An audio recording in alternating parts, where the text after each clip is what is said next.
It was my son's funeral, and my mother chose a housewarming party instead. I stood there, in the middle of the cemetery, rain falling lightly against my coat, dampening my hair, but I barely noticed. My hand rested on the cold, small headstone. Liam Bennett. Beloved son. 6 years old, the words blurred through the sting of tears, but I didn't let them fall. I couldn't. My heart was already broken into too many pieces to afford the release. Behind me, faintly carried by the wind, I could hear the echoes of laughter. Music thumped from a Bluetooth speaker. The sound of clinking glasses and cheerful voices drifted from the house, her house star. The house that used to belong to my grandmother. The house I had thought was a place of warmth and safety. Now, it was the setting of a celebration. My sister Rachel's housewarming party. A party that was happening at that very moment, while I stood here, burying my little boy. I glanced down at my phone, still gripped tightly in my hand. The screen was smudged from my fingers, but the message was still there. Sorry honey, can't make it to the funeral. We promised to help Rachel set up the party. You understand, right? Understand? My breath caught in my throat. How do you understand something like that? How do you make sense of your own mother choosing balloons and appetizers over the casket of her grandson? How do you process the reality that the people who were supposed to love you the most, the ones you believed would catch you when you fell, could be so unbearably cruel? I gritted my teeth, swallowing the scream building inside me. I thought of Liam, his small hand in mine, his laughter as he chased ducks at the park, his sleepy voice asking me if he would get better. I had held him through every needle, every chemo drip, every night he woke up crying in pain. I had watched him fight harder than anyone I'd ever known. And now he was gone. I looked around. The others had started to leave. A few friends and neighbors offered their condolences with hushed voices, gentle touches on my shoulder. Michael, my ex-husband, had been there all day, standing beside me, his eyes red-rimmed but steady. He was grieving too, our shared grief as parents losing the most precious thing we had. But my mother? My sister? They weren't here. They had chosen finger foods and cheap wine over saying goodbye to Liam. As the last car pulled away, I stayed. I knelt beside Liam's grave, my knees sinking into the damp earth. I traced his name on the stone with my fingers. I'm so sorry, baby, I whispered. My voice cracked.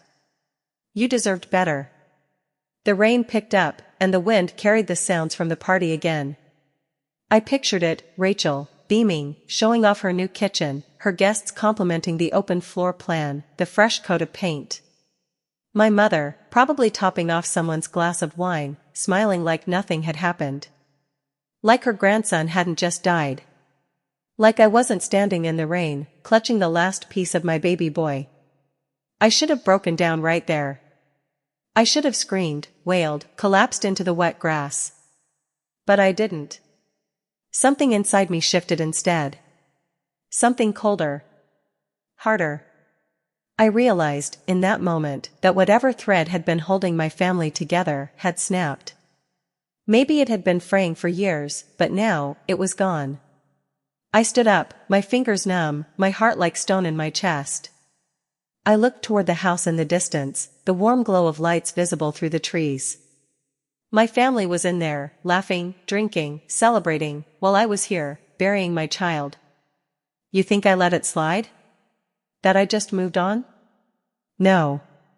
That day, standing beside Liam's grave, I made a decision. And it changed everything. So, tell me, what would you have done? Would you have forgiven them? Would you have let it go because, after all, they're family? Or would you have done what I did? Comment 111 if you've ever felt like the people who should love you the most were the ones who hurt you the deepest. Because I know that pain. And this is what I did about it.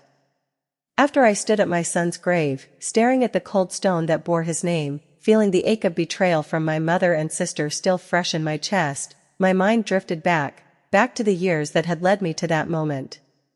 People often ask me if I saw it coming. If there were signs. If the cruelty that unfolded that day at the cemetery had been growing like a slow poison all along. The truth? Yes. There were always signs. But when it's your family, you tell yourself it's just the way things are. You excuse the little hurts, the subtle slights. You convince yourself that blood matters more than pain. Until it doesn't. Michael and I married when I was 24, full of hope and believing in the kind of love that movies promise. He was ambitious, sharp, and charismatic, the kind of man who could fill a room with his presence. I thought I had found my forever. We bought a home in the suburbs of Austin, a beautiful two-story with a backyard that seemed made for the laughter of children. I imagined barbecues, family holidays, and our future kids playing in the grass while we sipped iced tea on the patio. But marriage is rarely what you expect. Michael worked constantly. His real estate firm took off, and soon he was brokering multi-million-dollar deals, shaking hands with developers and politicians. Success swallowed him whole. I watched as his work became his identity, and I slowly faded into the background. I was working part-time at a boutique marketing agency then, answering emails, making graphics for small businesses, but my main role became holding our home together. When Liam was born, he was perfect. His little blue eyes, his tiny fingers wrapping around mine, it was the kind of love that makes you believe everything will be okay, no matter how hard life gets. But motherhood, for me, was a journey I took alone. Michael adored Liam, but he was a weekend father. On the weekdays, it was just me. The late-night fevers, the cries that pierced through the walls at 3 a.m., the endless diapers. I would sit on the floor of Liam's nursery, exhausted, rocking him back to sleep, while my phone lit up with a text from Michael, "I'll be home late. Don't wait up." I remember one night, when Liam was 2, he spiked a high fever, 104 degrees. I panicked, rushing him to the emergency room, holding his burning little body against mine. I called Michael, desperate for him to be there, but his phone went to voicemail. He was at a client dinner. I sat in that sterile hospital room alone, stroking Liam's damp hair, whispering lullabies to keep myself from crying. When Michael finally called back hours later, his voice was slurred from whiskey, and he said, "You handled it, right? You always do." That became our pattern. I handled it. When Liam started preschool, I was the one packing his lunch, driving him to school, helping him with crafts. When Michael was there, he was good, fun, attentive. He would lift Liam onto his shoulders, chase him around the yard. But he was a guest star in our lives. The real work, the hard, unglamorous work, was mine. Eventually, the cracks in our marriage became too wide. We drifted into different worlds. The divorce was civil. Michael was fair with the settlement. He knew I had given everything to our family while he chased success. I got the house, and he paid child support without complaint. But what he gave me that mattered most was his continued presence in Liam's life. Every Saturday at 9 a.m., without fail, he was there, ready to take Liam to the park or a movie. Whatever was happening in his business, Michael always showed up for Liam. And for that, I will always be grateful. But my own family? That's where the real wounds were formed. My mother, Susan, always favored Rachel. It was never outright, not the kind of favoritism you could point to with hard proof. It was in the little things, the undercurrents. Rachel was 2 years younger than me. We shared a mother but had different fathers. My dad had money. He paid for my college, bought me my first car, helped with my down payment when Michael and I bought the house. Rachel's dad? He was a good man, but he struggled. He worked as a mechanic and drank too much. By the time Rachel was 12, he was out of the picture. My mother tried to balance the scales in her own way. Every Christmas, Rachel's pile of gifts was bigger. While I might get something expensive like a designer purse, Rachel would get more. It was quantity over quality, but the message was clear: Rachel needed more. When I gave Mom thoughtful presents, like a Coach bag or a weekend spa package, she'd smile and say thank you. But when Rachel handed her a $5 card with glitter on it, Mom's eyes would light up like she'd just been handed the crown jewels. I told myself it didn't matter. I had Michael, I had Liam, I had my own life. But every family dinner felt like a tightrope walk. Rachel would complain about her job at the city clerk's office, how underpaid she was, how cramped her studio apartment was. Mom would sigh sympathetically, casting glances at me, as if I were somehow responsible for Rachel's misfortune. Then Grandma died. She was my father's mother, and the only member of my family who had ever made me feel truly seen. She left her modest home in Houston to me. I never asked for it. I didn't even know she had savings. But she chose me. Maybe because I visited her every month, or because I brought Liam to see her when no one else cared. When I told Rachel, her smile was tight, her voice sweet but laced with poison, "Must be nice. Everything just falls into your lap, huh?" Mom and Gary, my stepfather, started hinting soon after. Rachel's been having such a hard time. That house could really help her. I knew what they wanted. They didn't say it outright at first, but their message was clear. Give Rachel the house. You already have so much. It was the same old narrative, Amanda has enough, Rachel needs more. I should have seen what was coming. I should have known that their loyalty was never to me. Looking back, the pieces were all there. Every eye roll when I mentioned something good in my life. Every time Mom brushed off my successes but celebrated Rachel's smallest wins. Every forced smile at holidays, every time I felt like an outsider in my own family. But I ignored it. Because they were my family. And you forgive family, right? Until you can't anymore. Have you ever felt that? Like you were the outsider in your own home? Like the people who should have loved you most were just waiting for you to fail? Comment 222 if you've ever felt like your family treated you unfairly. Because that's what I lived with for 33 years. And I thought I could handle it, until my son died. Until they made their choice. That was the day I stopped being the good daughter. That was the day I realized, family isn't about blood. It's about who shows up. And they didn't show up for Liam. They didn't show up for me. And that I will never forgive. The day Liam was diagnosed with leukemia was the day my world cracked open. I still remember the sterile smell of the pediatric oncology ward, the pastel-colored murals of smiling animals on the walls, desperately trying to make a place of suffering feel cheerful. But no cartoon giraffe could soften the blow when Dr. Patel sat across from Michael and me, his expression heavy with the kind of news no parent should ever hear.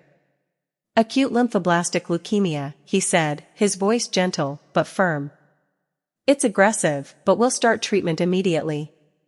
Michael squeezed my hand so hard I thought he might break it, but I couldn't feel anything except a ringing in my ears. Liam was 4. He still believed in the tooth fairy. He still asked me to check under his bed for monsters every night. How could this be happening to him? The following months were a blur of fear and exhaustion. Chemo started right away. I watched my once lively little boy, who used to race through our backyard, his laughter carrying through the open windows, turn into a fragile shell. His cheeks grew hollow, his skin turned pale, and his golden hair began to fall out in clumps. He would clutch his stomach in agony after treatments, vomiting until there was nothing left but dry heaves. I held him through every wave of nausea, whispering, "Mommy's here. Mommy's got you," while my own tears soaked his hospital gown. Michael was there more often than before, but he struggled in his own way. He had always been the composed one, the man who sealed million-dollar deals, without flinching. But the first time he saw Liam hooked up to those 4 drips, his tiny arm lined with bruises, Michael broke. He turned away, covering his face as his shoulders shook. That was the first time I saw him cry. We adjusted to our new reality, if you can call it that. Days in the hospital, nights spent half sleeping in stiff chairs beside Liam's bed. Every cough, every fever spike, was a crisis.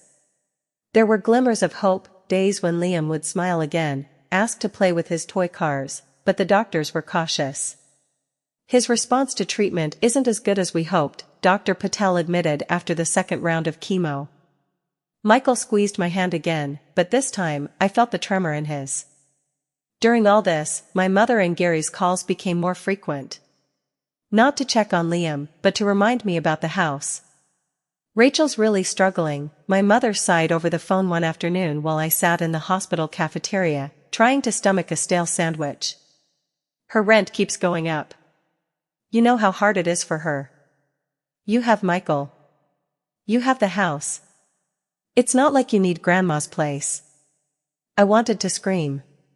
My son was hooked up to machines fighting for his life, and they were worried about Rachel's rent? But guilt is a powerful thing when it's been drilled into you since childhood. "Just let her stay there for now," I finally relented. "Once Liam's better, we'll talk about the deed." When I handed Rachel the keys, she grinned like she had won the lottery. Thank you, Mandy. You have no idea what this means." She hugged me, and for a second, I felt the warmth of sisterhood. Maybe this would bring us closer. Maybe this was the right thing. I was wrong. Liam's condition worsened. The third round of chemo was brutal. He developed infections, his immune system so weakened that the doctors moved him to isolation. He lost more weight. His voice, once so full of life, became faint, like a whisper on the wind. One night, while sitting beside his hospital bed, he asked me, "Mommy, am I going to get better?" I lied. "Of course, sweetheart. You're the bravest boy I know." But by the time he turned 6, the doctors stopped sugarcoating their words. "The cancer is resistant," Dr. Patel said softly, his eyes filled with pity. "We can try another course, but it's not looking good." Michael held me as I sobbed into his chest. The man I had divorced, the man who had once seemed so distant, was the only person who understood this unbearable grief. Then came the night that shattered everything. It was a little after 3 a.m. when my phone rang. I knew before I answered. My body knew. "Mrs. Bennett," the nurse said, her voice gentle but urgent. "You need to come now." I drove through the rain like a madwoman, running red lights, barely seeing through the tears and water on the windshield. When I got to the hospital, they were already trying to resuscitate him. I saw his tiny body on the table, and I knew he was gone. I collapsed against the wall as Michael held me up, his face pale, eyes hollow. When the doctor finally said the words, "I'm so sorry, we did everything we could," my world ended. I stayed with Liam's body for hours.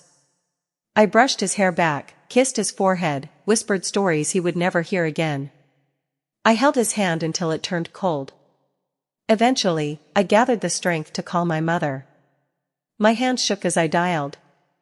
"Mom. Liam's gone." There was a pause. Then her voice, calm, almost annoyed. Oh, honey. I'm so sorry.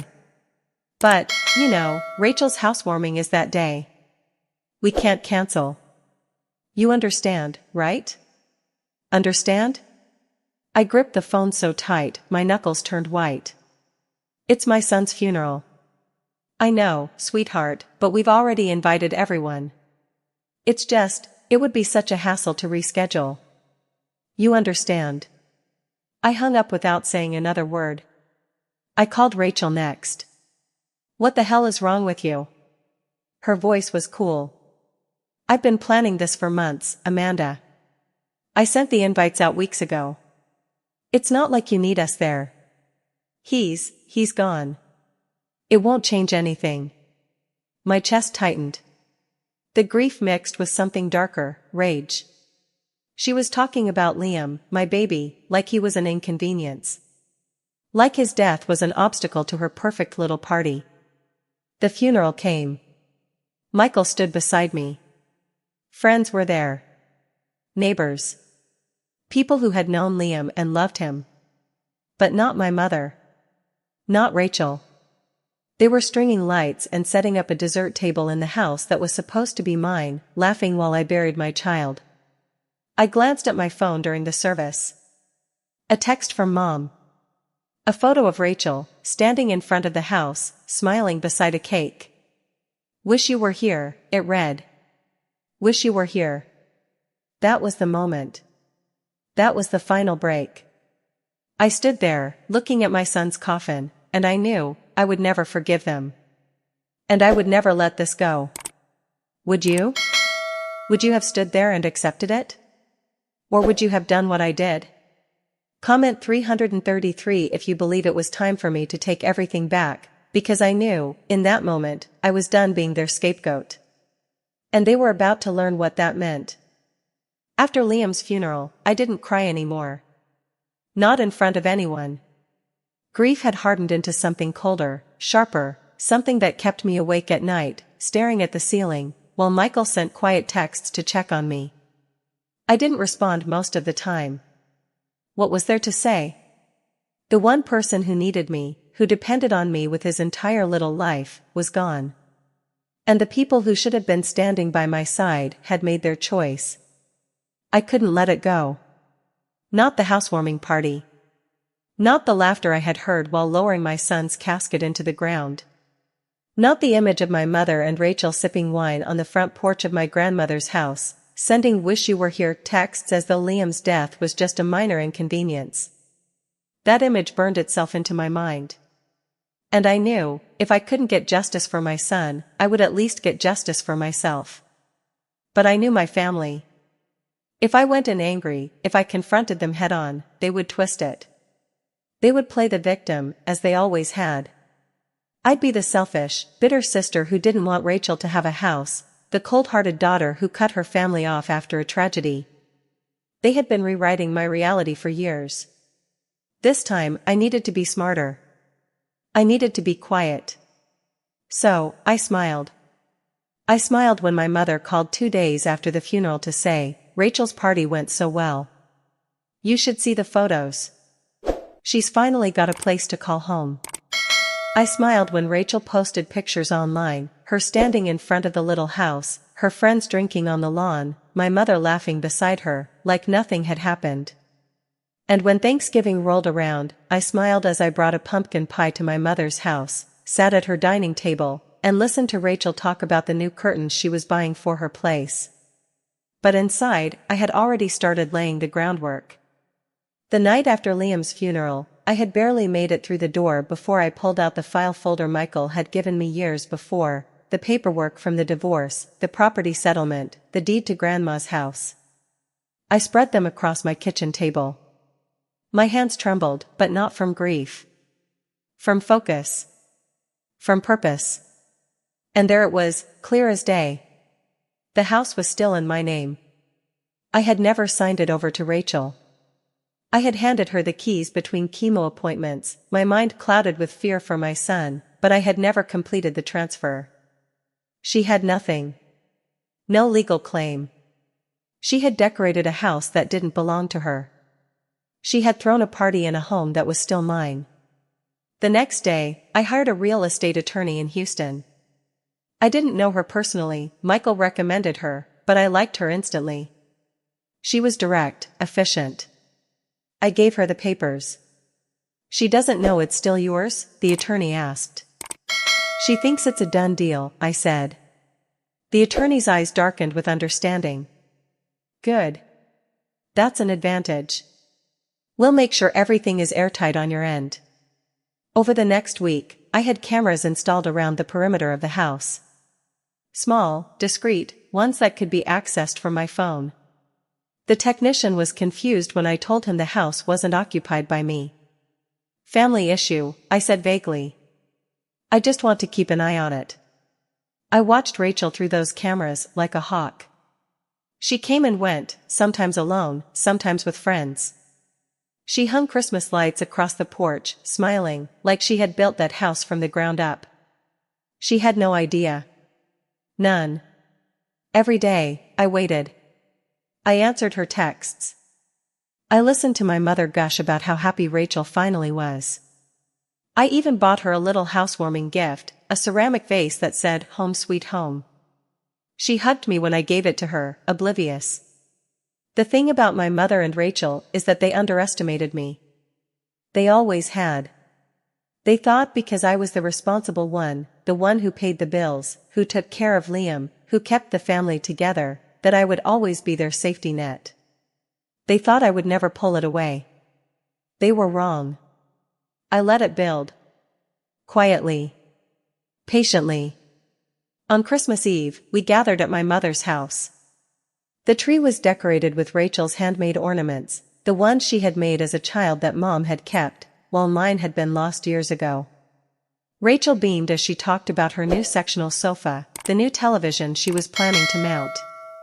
"Next year, we can do Christmas at my place," she said brightly. "Your place," I repeated with a smile. That night, I poured a glass of wine when I got home and watched the security feed. Rachel came home late, her boyfriend in tow. They stumbled through the door laughing, a little drunk. I watched them settle onto the couch in what was, legally, still my living room. I thought about Liam.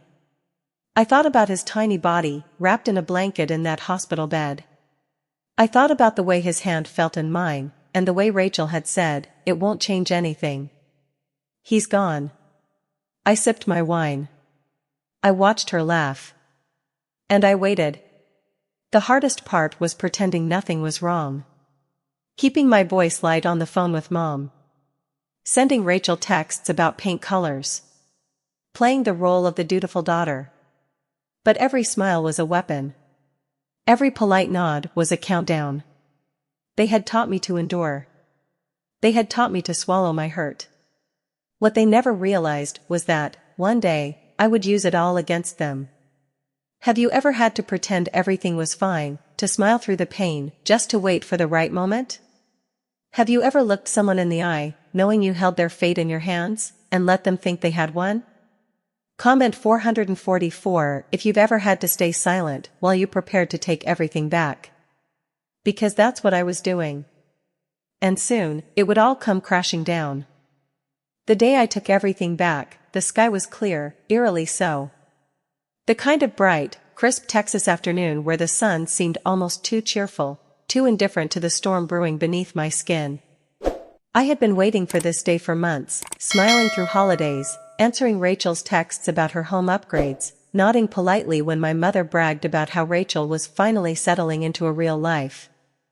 Every fake laugh, every forced pleasantry had led to this moment. I watched the clock from my kitchen table, 3 p.m. The party was set for 6 o'clock. I imagined the preparations happening across town in what was legally still my house. Rachel had posted a picture that morning on Facebook, balloons, string lights, the words "New Beginning" scribbled on a chalkboard sign near the front door.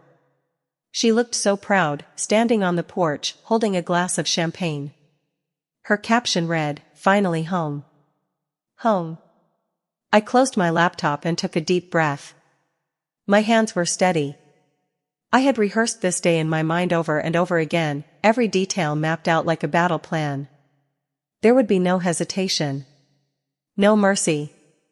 At exactly 5:45 p.m., I made the first call.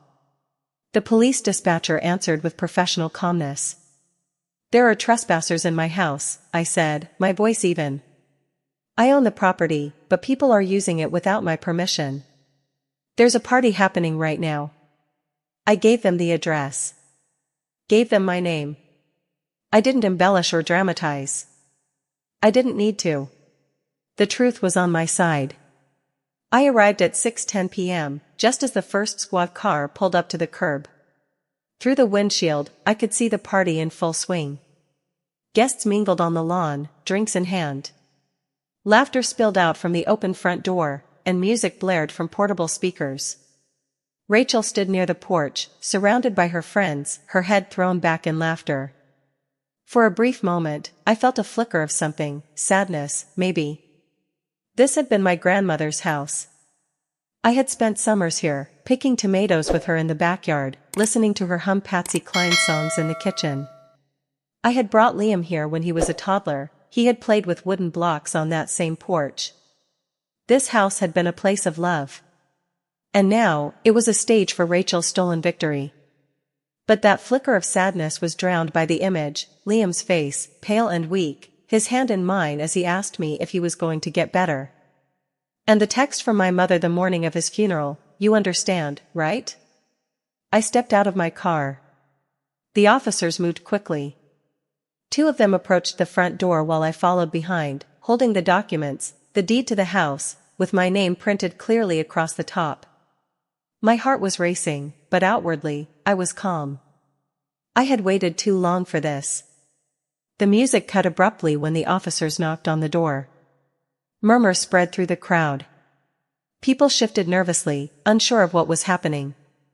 I stepped onto the porch just as Rachel appeared at the doorway, her smile slipping the moment she saw me. "Amanda, what are you doing here?" Her voice was tight, forced, but there was panic underneath. She glanced at the officers, then back at me. "This is my house," I said, loud enough for everyone to hear. "You're trespassing." Her face flushed. The guests had fallen silent, eyes bouncing between us like spectators at a car crash. "What the hell are you talking about?" Rachel snapped. "You gave me this house."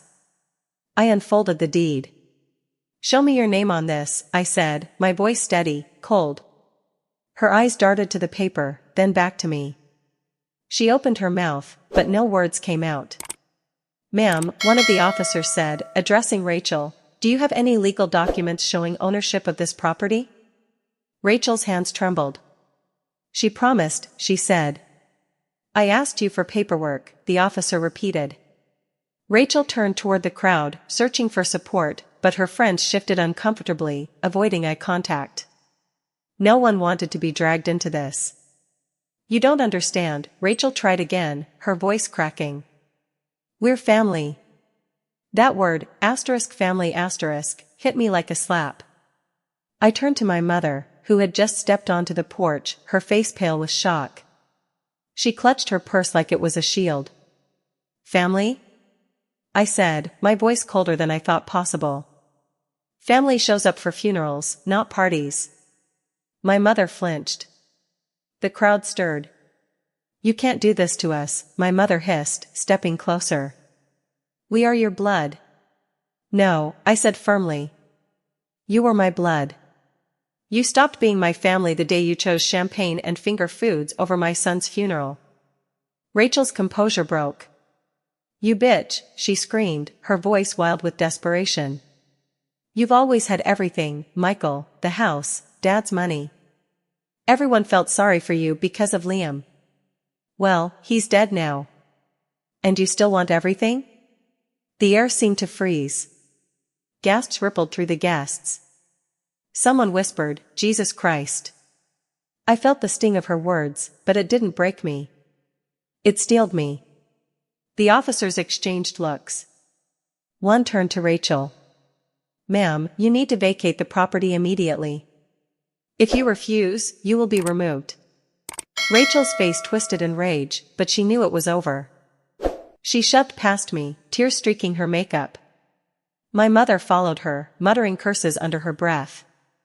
The guests awkwardly filed out, eyes downcast, avoiding me as though my grief were contagious. When they were gone, I stood alone in the doorway of what was now, once again, my house. The quiet was deafening. I walked inside. The decorations were still up, banners, wine glasses half full, plates of untouched appetizers. Everything carefully curated for a celebration built on lies. I tore them down. Every balloon, every streamer, every reminder that Rachel had once stood here, pretending she had won. I ripped it apart until my hands ached. I stood in the living room, breathing heavily. My phone buzzed. "Michael." "Did it work?" "It's done," I said. Silence on the line. Then, "Good. I'm proud of you." I stared at the wall where a photo of Rachel and my mother had hung just an hour ago. I imagined Liam's face instead, his small, perfect face, smiling up at me. This was for him. Would you have done it? Would you have let it go? Or would you have taken back what was yours? Comment 555 if you think this was the ending they deserved, because I do. I will never get my son back, but that day, I took back my power. And I will never let them take anything from me again. The day I reclaimed my grandmother's house was the day I finally let go of the illusion that I had a family. Standing in that empty living room after the police had escorted Rachel off the property, I felt something I hadn't felt in months, maybe years. It wasn't happiness. It wasn't even relief. It was clarity. The kind that comes when the last bit of smoke clears, and you see the wreckage for what it is. I didn't cry that night. I sat on the floor where Liam had once played with his toy trucks, tracing the memory with my fingers. I thought about how much he loved this place, the way he'd chase butterflies in the backyard while Grandma baked cookies inside. I could almost hear his laughter, light and free, mixing with the faint hum of cicadas in the Texas heat. But Liam was gone. And so was the family I thought I had. The fallout came swiftly, like a storm I had seen coming from miles away, but had finally reached my doorstep. Rachel didn't leave quietly. She lashed out in every direction. The very next day, she took to Facebook with a post dripping in self-pity, talking about how her heartless sister had thrown her out on the street, after promising her a home. But the thing about small towns, and social media, is that people know the truth. They had seen Rachel's housewarming photos. They had heard the whispers about Liam's funeral and the party that happened the same day. And it only took one neighbor, one woman who had attended the funeral and seen my mother's absence, to comment under Rachel's post. "You threw a party the day your nephew was buried." I was there. We all were. Shame on you. That comment exploded like wildfire. Others chimed in, people I barely knew but who had stood quietly at Liam's service, watching me tremble beside his casket while Rachel and my mother sipped wine in Grandma's house. Rachel tried to defend herself at first, claiming there were miscommunications and people grieved differently. But the damage was done. The real blow came a week later. One of the neighbors near Grandma's house had heard the glass shattering late at night, Rachel, in a drunken rage, smashing the windows after losing her precious house. What she didn't know was that the security cameras I had installed caught every second. Her face twisted with hatred as she hurled rocks, cursing my name under her breath. I didn't hesitate. I took the footage straight to the police. Rachel was arrested. Mugshot. Charges for vandalism. It all went public. Her employer, the city clerk's office, couldn't overlook it. She was fired within days. As for my mother, Susan, and Gary, they clung to their narrative at first. My mother wrote a long Facebook post painting me as the ungrateful daughter who had turned her back on family after a tragedy. She talked about how grief makes people act out and we all need to find forgiveness. But people weren't buying it. Not this time. A distant cousin, one I hadn't spoken to in years, commented, "You chose a party over your grandson's funeral. No amount of flowery Facebook posts will fix that." Others followed. Old friends. Neighbors. Even people from my father's side, the side Mom had always tried to keep at a distance. The truth stuck to her like tar. She and Gary became pariahs, people whispered when they saw them in the grocery store, at church. They tried to keep up appearances, but you could see it in their eyes. The shame. But here's the thing, none of it brought me joy. Watching Rachel's life unravel, seeing my mother and Gary shrink under the weight of their own choices, it didn't fill the hole in my chest. That hole was Liam-shaped, and nothing would ever fill it. I sold the house. It was too heavy with memories. Too stained by what had happened. I kept the proceeds but took a portion, $50,000, and donated it to the Children's Cancer Research Fund at the hospital where Liam had been treated. I sat down with Dr. Patel, the man who had fought so hard to save my son, and handed him the check. "This is for the kids," I said. "For the ones who still have a chance." He looked at me, eyes soft with understanding. "Liam would be proud of you." I joined a support group for grieving parents. That first meeting, I barely spoke. I listened to mothers and fathers describe the ache that only we could understand, the way the world moves on, but you are forever stuck in that room where the doctor said, "We did everything we could." One woman, Mary, lost her daughter to leukemia at 8. She said something that stayed with me. We survive because we carry them with us. Every day. They are in the way we laugh, the way we love. They are in us. Always. I held on to those words. Michael and I became something else. Not a couple. Not exactly friends. But bonded. He came over sometimes, and we would sit in the backyard where Liam used to play. We wouldn't talk much. Sometimes we'd just sit in silence. But it was a silence we shared. As for my mother and Rachel? I cut them off completely. They reached out, of course they did. Mom called, left voicemails, her voice cracking, asking for another chance. Rachel sent long, rambling texts, apologies tangled with excuses. I ignored them all. People ask me if I regret it, if I miss them. I don't. Because I learned something: family isn't who shares your blood. Family is who shows up. Who holds your hand when your child takes his last breath. Who stands beside you when the world falls apart. Liam was my family. Michael, in his own way, was my family. Mary, from the support group, she became family. But Susan? Gary? Rachel? They were just people I used to know. Have you ever had to walk away from people you once called family? Have you ever realized that blood doesn't make someone worthy of your heart? Comment 666 if you believe that strong women don't just survive, they rise. Because I did. I rose from the ashes of my grief. Not whole, but stronger. And I carry Liam with me every single step. When I look back on everything, the betrayal, the heartbreak, the loss, I sometimes wonder how I made it through. How I survived the unimaginable grief of losing my son, followed so closely by the devastating realization that the people I once called family had abandoned me when I needed them most. There were moments when I thought I wouldn't. There were nights when the silence in my home was so loud it felt like it might swallow me whole. Nights when I clutched Liam's favorite blanket, breathing in the faint scent of him, wishing for just one more day. But I did survive. And not because I'm stronger than anyone else, but because, when you're a mother who's lost a child, you don't get to choose. You wake up every day, and you carry that loss with you. You learn to walk with it. You learn to live around it. And slowly, painfully, you realize that you are still standing. That maybe, somehow, you always will be.